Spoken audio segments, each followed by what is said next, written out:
तो गाइस आज हम बात करेंगे मैनेजर किम के चैप्टर नंबर 1 के बारे में। मुझे इस मानवा के ऊपर काफी सारे लोग वीडियो बनाने के लिए कह रहे थे, तो मैंने सोचा कि क्यों ना इसी के ऊपर वीडियो बना लूं। और आप सबका इस वीडियो के ऊपर कितना सपोर्ट रहता है ये बात ये तय करेगी कि आगे मुझे इस मानवा को एक्सप्लेन करना चाहिए या फिर नहीं। और ये लुकिसम से भी कनेक्ट है, इसलिए मैंने सोचा कि मुझे इसे एक्सप्लेन कर देना चाहिए। तो खैर आज की वीडियो की शुरुआत में हम देखते हैं मैनेजर किम को, जो अभी अपने घुटनों के बल बैठे हुए होते हैं और किसी से माफी मांग रहे होते हैं। इतने में ही पीछे से मैनेजर किम की बेटी चिल्लाती है, डैड आप ये क्या कर रहे हो? मैंने आपको बताया ना, उसने पहले मुझे मारा था। यानी कि मैनेजर किम की बेटी की लड़ाई यहाँ पे किसी और लड़की से हुई होती है, और जो वो दूसरी लड़की होती है उसकी माँ कहती है, आखिर तुम्हें ये बदतमीजी करना किसने सिखाया है? मैं चाहती हूँ कि एक कमेटी बने जिससे पता चले यहाँ स्कूल में कितना ज्यादा वायलेंस होता है। तुम्हारी बेटी ने जो कुछ भी करा है वो सब कुछ उसके रिकॉर्ड में लिखा जाएगा। इन जैसे बच्चों को तो सोसाइटी में घुसने भी नहीं देना चाहिए। हम देखते हैं यहाँ पे एक बंदा होता है जो शायद टीचर होता है, लेकिन किसी भी एंगल से ये टीचर नहीं लग रहा होता। अभी बेचारे मैनेजर किम चुपचाप से जमीन में बैठे हुए होते हैं शर्मिंदा होके। तभी ये टीचर सा दिखने वाला बंदा कहता है, वेल जैसा कि तुम भी जानते हो ये तीसरी बार है जब मिंजी हायरी से लड़ रही है, और जैसा तुम्हें पता है इस बच्ची को चोटें भी आई है, और क्योंकि हम एक स्कूल है इसलिए हमें एक वकील की जरूरत पड़ेगी उस स्टूडेंट के लिए जिसके साथ अत्याचार हुआ है। देखो आपको ये बताने की जरूरत नहीं है कि मिंजी के फादर इस एरिया में काफी ज्यादा फेमस हैं। मिंजी के फादर के बारे में ये भी अफवाहें हैं कि वो अब पॉलिटिक्स में उतरने वाले हैं। तुमने जियोंग कंस्ट्रक्शन के बारे में सुना है ना? देखो ये लोग काफी ज्यादा ताकतवर हैं। इस मामले को और ज्यादा आगे बढ़ाने से तुम्हें कुछ भी नहीं मिलने वाला। मैनेजर किम अपनी मुट्ठी कसते हैं और कहते हैं, मैं माफी चाहता हूँ। मैं अकेला ही हूँ जो अपनी बेटी की देखभाल करता हूँ, इसलिए ऐसी काफी सारी चीजें हैं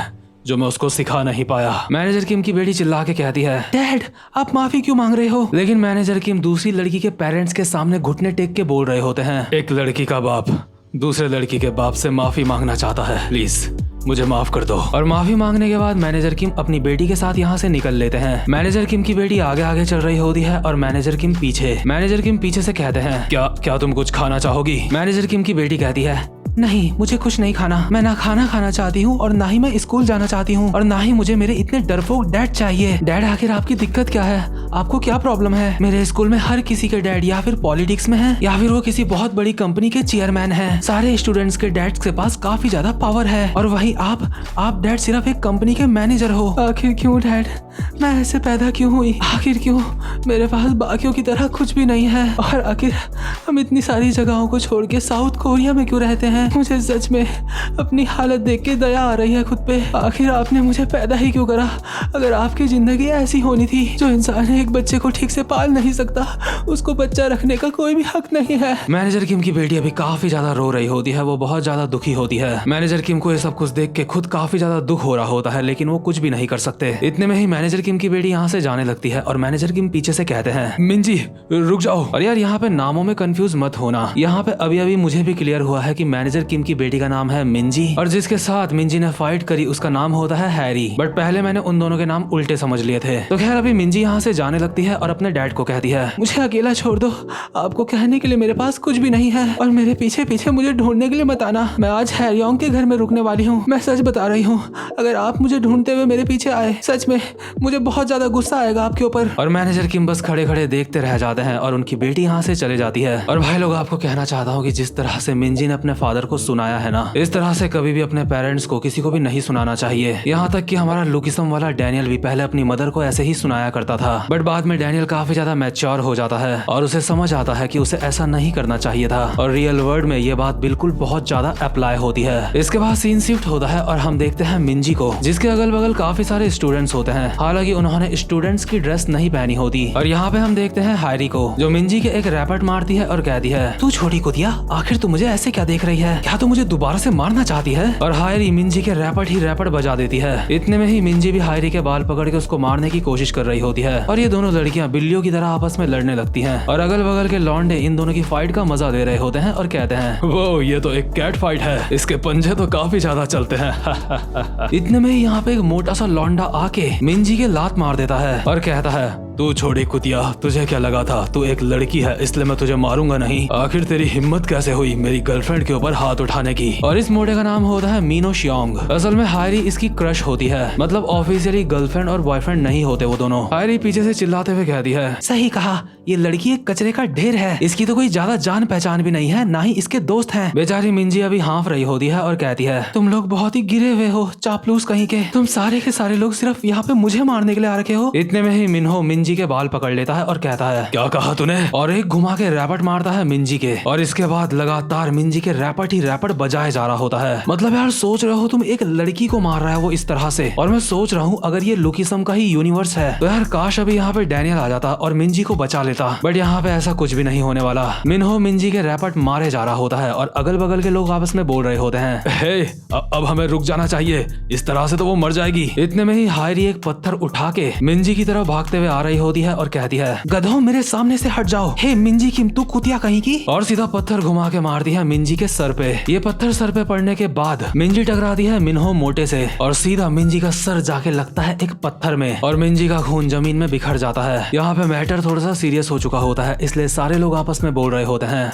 ओ शिट, आखिर हमने ये क्या करा, क्या ये मर चुकी है, कोई 911 को कॉल करो। मिनहो मोटा अपने मन में कहता है, शिट मेरी तो वाट लगने वाली है। इतने में ही एक लड़की कहती है, मैं पुलिस को कॉल करती हूँ। इतने में ही मिनहो मोटा इस लड़की के मुंह पे हाथ लगा देता है और कहता है, सब के सब तुम जो कुछ भी कर रहे हो रुक जाओ, तुम सब ने इस चीज में मेरा साथ दिया है, अगर मैं पकड़ा जाता हूँ तो मैं तुम सबका नाम बता दूंगा। तुम लोग ये अच्छी तरह से जानते हो मेरा जब दिमाग खराब होता है तो मैं कैसा होता हूँ, इसलिए समझदारी दिखाओ। तुम जिस किसी को भी कॉल कर रहे हो कॉल करना बंद करो। मैं एक गैंग के हेड को जानता हूँ, मैं उसको कॉल मिलाने की कोशिश करता हूँ। मुझे नहीं पता कि वो मेरी मदद करेगा या फिर नहीं, क्योंकि मैं यहाँ पे नया हूँ। अभी हम देखते हैं मिंजी जमीन में अनकॉन्शियस पड़ी हुई होती है और मिनहो एक बंदे को कॉल लगाता है और कहता है, ओ हेलो सर, मैं मिनहो शियोंग बोल रहा हूँ। हाँ मुझे आपकी एक मदद चाहिए। क्या आप मेरी मदद नहीं कर सकते? इतने में ही हायरी मिनहो से फोन छीनती है और कहती है, फोन मुझे दो। हेलो, मैं गैंगचॉन जू की बेटी हूँ। मेरे डैड जियोंग कंस्ट्रक्शन के चेयरमैन हैं और मुझे अभी किसी ऐसे इंसान की जरूरत है जो यहाँ पे मैटर को संभाल सके। और जहाँ मिंजी के साथ इतना कुछ हो रहा होता है वहीं हम देखते हैं मैनेजर किम को, जिन्होंने चूल्हे में कुकर चढ़ा रखा होता है और बहुत ही उदास होके खाना खा रहे होते हैं और मिंजी का इंतजार कर रहे होते हैं। मैनेजर किम घड़ी में देखते हैं और कहते हैं, मिंजी को आने में देर हो चुकी है। और वहीं दूसरी तरफ मिनहो और हायरी कार में कुछ बंदों के साथ बैठ के कहीं जा रहे होते हैं। असल में कार में जो बाकी के बंदे होते हैं वो गैंगस्टर्स होते हैं जिनको मिनहो ने कॉल मिलाया था। इनमें से एक बंदा हायरी को कहता है, तो तुम मिस्टर जू की बेटी हो? हायरी कहती है, हाँ सही कहा। गैंगस्टर कहता है, वेल तुम्हें पता है हम ऐसे मामलों में ज्यादा टांग नहीं अड़ाते हैं, लेकिन क्योंकि तुम मिस्टर जू की बेटी हो इसलिए मैं यहाँ पे आया हूँ, तुम स्पेशल हो, समझी? हायरी इन गैंगस्टर्स को देख के काफी ज्यादा नर्वस होती है और कहती है, हाँ ठीक है, लेकिन काम तो हो जाएगा ना? प्लीज इस मैटर को संभालने का काम अच्छे से करना और कोशिश करना कि तुम्हें कोई देख ना पाए, क्योंकि हमें और ज्यादा लफड़ा नहीं चाहिए। गैंगस्टर कहता है, इतनी चिंता मत करो, हमारे पास आजकल जो टेक्नोलॉजी है उससे काम काफी ज्यादा आसान हो जाएगा। हम जब ऐसे मैटर जापान को सेंड करते हैं तो वहाँ से वो लोग किसी भी इंसान को बिना सबूत के गायब कर सकते हैं। उसका क्या नाम था? हाँ, कंप्रेशन टैक। दूसरा बंदा कहता है, बॉस उसका नाम कंप्रेशन टैक है। गैंगस्टर कहता है, हाँ सही कहा, कंप्रेशन। एक बार जब हम उस मशीन के ऊपर किसी की बॉडी को रखते हैं तो वो बॉडी वहाँ पे कांपने लगती है और उस मशीन का काम पूरा होते ही बॉडी का भी काम हो जाता है। आजकल की टेक्नोलॉजी सच में काफी ज्यादा सही है। यानी कि यार ये लोग मिंजी की बॉडी के साथ कुछ करने की सोच रहे होते हैं, जैसे कि उसे पूरी ही तरह से खत्म करने की। और इस बात का एहसास होते ही हायरी काफी ज्यादा डर जाती है। हम देखते हैं जो मिंजी होती है वो गाड़ी की डिक्की में पीछे होती है और गैंगस्टर हायरी को कहता है, तो ठीक है हमारे मेहमानों, अब तुम्हें यहाँ से उतरना होगा, इसके आगे हम लोगों को ही जाना अलाउड है। और हाँ, पैसों के बारे में चिंता मत करना कि तुम्हें हमें कितने पैसे देने हैं, मैं मिस्टर जू को वो बिल भेज दूंगा जितने उन्हें पैसे देने हैं, ठीक है? और वहीं हम देखते हैं जो मिंजी होती है उसका हाथ हल्का सा हिल रहा होता है, इसका मतलब शायद मिंजी जिंदा है। लेकिन जो मैनेजर किम होते हैं अब भी घर में बैठ के इंतजार कर रहे होते हैं। इतना ज्यादा इंतजार करते करते उनकी आंख लग जाती है, लेकिन अचानक से ही वो अपनी नींद से जागते हैं और घड़ी में देख के हैरान हो जाते हैं कि अब और ज्यादा समय हो चुका है। मैनेजर किम फटाफट से अपने कपड़े पहन के बाहर निकलते हैं और देखते हैं कुछ बच्चे आपस में बात कर रहे हैं। यहाँ पे क्या हुआ? क्या यहाँ पे किसी की फाइट हुई थी क्या? ये सच में काफी अजीब है, ये तो इंसान का खून है ना? क्या हमें पुलिस को बुलाना चाहिए? अरे रहने दो, मुझे लगता है पहले ही किसी ने पुलिस को बुला लिया होगा, चलो हम यहाँ से चलते हैं। मैनेजर किम देखते हैं यहाँ पे खून के निशान है जमीन में। तभी उन्हें जमीन में एक हेयर बैंड पड़ा हुआ दिखता है और उन्हें याद आ जाता है कि ये हेयर बैंड उसी लड़की का है जिसकी मिंजी के साथ पहले फाइट हुई थी। मैनेजर किम मिंजी की दोस्त को कॉल करके कहते हैं, हेलो, क्या हेयर योंग बात कर रही है? हाय, मैं मिंजी का डैड बोल रहा हूँ, क्या पिछली रात मेरी बेटी तुम्हारे साथ थी? अच्छा, ठीक है। मैनेजर किम को अंदाजा हो जाता है कि उनकी बेटी किसी खतरे में है और मैनेजर किम अभी अपने बीस्ट मोड में लग रहे होते हैं। इसके बाद सीन शिफ्ट होता है और हम देखते हैं हायरी और मिन्हो को जो सड़क में पैदल जा रहे होते हैं और हायरी कहती है, हे हमें कुछ नहीं होगा है ना। मिन्हो मोटा कहता है, अरे तुम चिंता मत करो, तुमने बताया था ना उसके डैड भी एक नंबर के ढक्कन है, चिंता मत करो, वो लोग उसे कभी भी ढूंढ नहीं पाएंगे, हमें बस अपना मुंह बंद रखना है, मैं तुम्हें घर तक छोड़ देता हूँ, तुम चिंता मत करो ठीक है। इतने में ही इन दोनों के पीछे से मैनेजर किम आ जाते हैं और कहते हैं, एक्सक्यूज मी, क्या मैं तुमसे एक सवाल पूछ सकता हूँ। मैनेजर किम जिस तरह से यहाँ पे आए होते हैं ये देख के इन दोनों की फट गई होती है। मैनेजर किम कहते हैं, मैं मिनजी का फादर हूँ और अभी मैं उसको ढूंढने की कोशिश कर रहा हूँ। इतने में ही मिन्हो मैनेजर किम का कॉलर पकड़ लेता है और एक मुक्का मारते हुए कहता है, अबे साले बूढ़े, तूने तो मुझे डरा ही दिया था। तभी मिन्हो देखता है कि हायरी काफी ज्यादा डरी हुई है, इसलिए वो रुक जाता है और कहता है, हम किसी मिंजी विंजी को नहीं जानते, हम तुम्हारी मदद नहीं कर सकते। इतने में ही मैनेजर किम हायरी को उसका हेयर बैंड दिखाते हैं और कहते हैं, मिस ये तुम्हारा है ना, मुझे सड़क में पड़ा मिला, ये तुम्हारा ही है ना। तभी मिन्हो मैनेजर किम के दोबारा से मुक्का मारने वाला होता है और कहता है, अबे तू जहाँ जा रहा था वहाँ चला जा, ऐसा करेगा तो तुझे चोट नहीं लगेगी, मैं सच बता रहा हूँ, मेरा मूड आज ठीक नहीं है, अभी मैं तुझे यहाँ से जाने दे रहा हूँ, इसलिए चुपचाप से यहाँ से चला जा। लेकिन इसके बाद सीन शिफ्ट होता है और हम देखते हैं मैनेजर किम की पुरानी यादें, जिससे हम ये अंदाजा लगा सकते हैं कि मैनेजर किम कितने ज्यादा खतरनाक इंसान है। हम देखते हैं मैनेजर किम चिल्ला के बोल रहे होते हैं, प्लीज मैं कहता हूँ मुझे जाने दो। और काफी सारे फौजियों ने मैनेजर किम के ऊपर अपनी बंदूक तान रखी होती है और दूसरा फौजी मैनेजर किम को कहता है, सार्जेंट किम तुम जो कर रहे हो वो करना बंद करो, मैं जानता हूँ तुम क्या बोलने की कोशिश कर रहे हो, लेकिन अगर तुम यही सब कुछ करते रहे तो मामला यहाँ पे काफी ज्यादा खराब हो जाएगा। हम देखते हैं मैनेजर किम ने अपने सीनियर के ऊपर बंदूक तान रखी होती है और एक दो फौजी तो पहले से ही जमीन में पड़े हुए होते हैं जिन्हें मैनेजर किम ने ही निपटाया होता है। मैनेजर किम कहते हैं, अगर तुम्हें समझ आ रहा है कि मैं क्या बोल रहा हूँ तो तुम्हें मुझे यहाँ से जाने देना चाहिए। मैनेजर किम ने अपने सीनियर की गर्दन में चाकू भी लगा रखा होता है और कनपट्टी में बंदूक। मैनेजर किम का सीनियर कहता है, शांत हो जाओ सार्जेंट, अपने हथियार नीचे रख दो, क्या तुमने ये नहीं कहा कि उस औरत के साथ तुमने बस एक ही रात बिताई थी, तो भला आखिर तुम्हें ये कैसे पता वो जो बच्चा है वो तुम्हारा ही है। दूसरा फौजी चिल्लाते हुए कहता है, सबसे पहले हम सबको शांत होना होगा। बट इतने में ही मैनेजर किम फायर कर देते हैं, बट ये फायर हवा में होता है, लेकिन मैनेजर किम का सीनियर डर के मारे अपनी पैंट गीली कर देता है। सीनियर डरते हुए कहता है, अरे इसे जाने दो, ये एक बहुत बड़ा पागल है, ये पूरी तरह से पागल है, सीरियसली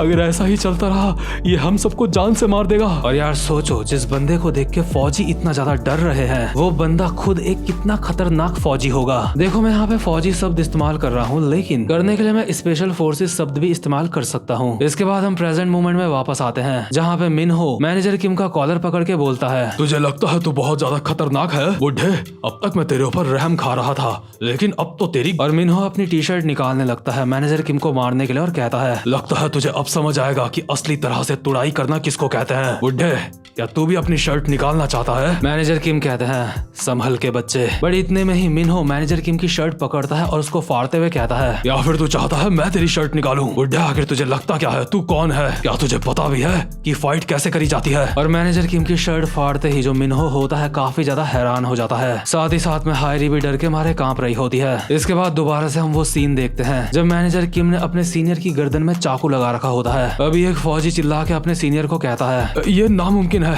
तुम जानते हो हम इसे यहाँ से जाने नहीं दे सकते, हमारे जो ये कपड़े हैं ये दुनिया के लिए एक सीक्रेट रहना चाहिए। सार्जेंट किम, उन मिशंस के बारे में सोचो जो आपने हमारे साथ करे हैं। तुमने नॉर्थ कोरिया में 17 घुसपैठ के मिशनों को अंजाम दिया है, 5 double agent mission south Korea में, 2 बार जेल तोड़ी है और कोरियन सुप्रीम लीडर को जान से मारने वाला मिशन। पूरे नॉर्थ कोरिया में तुम मोस्ट वांटेड हो, तुम्हारे सर के ऊपर काफी सारे पैसों का इनाम है, यहाँ तक कि चाइना और रशिया में तुम्हारे लिए स्पेशल टीम तैयार करी गई है तुम्हें पकड़ने के लिए। सर, क्या हम ये सोच सकते हैं कि अगर हमने इसे जाने दिया तो ये बाहर कोई भी हंगामा नहीं करेगा? नहीं, ऐसा नहीं हो सकता, ये बाहर नहीं जाना चाहिए। मैनेजर किम के होने से ही हम दूसरे देशों से समझौता कर पाते हैं। और यार अब आप समझ सकते हो कि मैनेजर किम कितने ज्यादा खतरनाक हैं। मैनेजर किम का इंटरनेशनल लेवल पे नाम चलता है, पूरी दुनिया में खौफ है मैनेजर किम का, और इसीलिए ये लोग मैनेजर किम को यहाँ से जाने देना नहीं चाहते, क्योंकि मैनेजर किम इतने ज्यादा खतरनाक इंसान है कि वो बाहर कुछ भी कर सकते हैं। लेकिन यार यहाँ पे देखने वाली बात ये भी है, जब एक इंसान के ऊपर बाप होने की जिम्मेदारी आ जाती है ना, तो वो काफी ज्यादा शरीफ हो जाता है। बट साथ ही साथ में जब उसके बच्चों का सवाल होता है तो तो वो किसी को भी फाड़ के रख सकता है। इसके बाद हम देखते हैं जैसे ही मिनहो मैनेजर किम की शर्ट फाड़ता है तो हम देखते हैं मैनेजर किम के शरीर पे इतने सारे कट्स के निशान होते हैं और काफी सारे ऐसे निशान भी होते हैं जैसे गोलियां पड़ी होंगी। मिनहो तो मैनेजर किम की बॉडी को देख के ही डर जाता है। मिनहो को हैरान होने का भी मौका नहीं मिलता। मैनेजर किम गोली की रफ्तार में मिनहो के ऊपर काफी सारे अटैक करते हैं और लास्ट में मिनहो के एक लात मार के उसको हवा में उड़ा देते हैं। मिनहो का सर जैसे ही जमीन में टकराने वाला होता है इतने में ही मैनेजर किम अपने जूते से मिनहो के सर को रोक लेते हैं टकराने से और कहते हैं, मेरे पास तेरे लिए बस एक सवाल है, मेरी बेटी कहाँ है। और इसी के साथ ये वाला चैप्टर यहीं पे खत्म हो जाता है। और भाई लोग उम्मीद करता हूँ कि आपको मैनेजर किम का चैप्टर 1 अच्छा लगा हो और अब मैं मिलता हूँ आपसे अपनी नेक्स्ट वीडियो में। तब तक के लिए गुड बाय।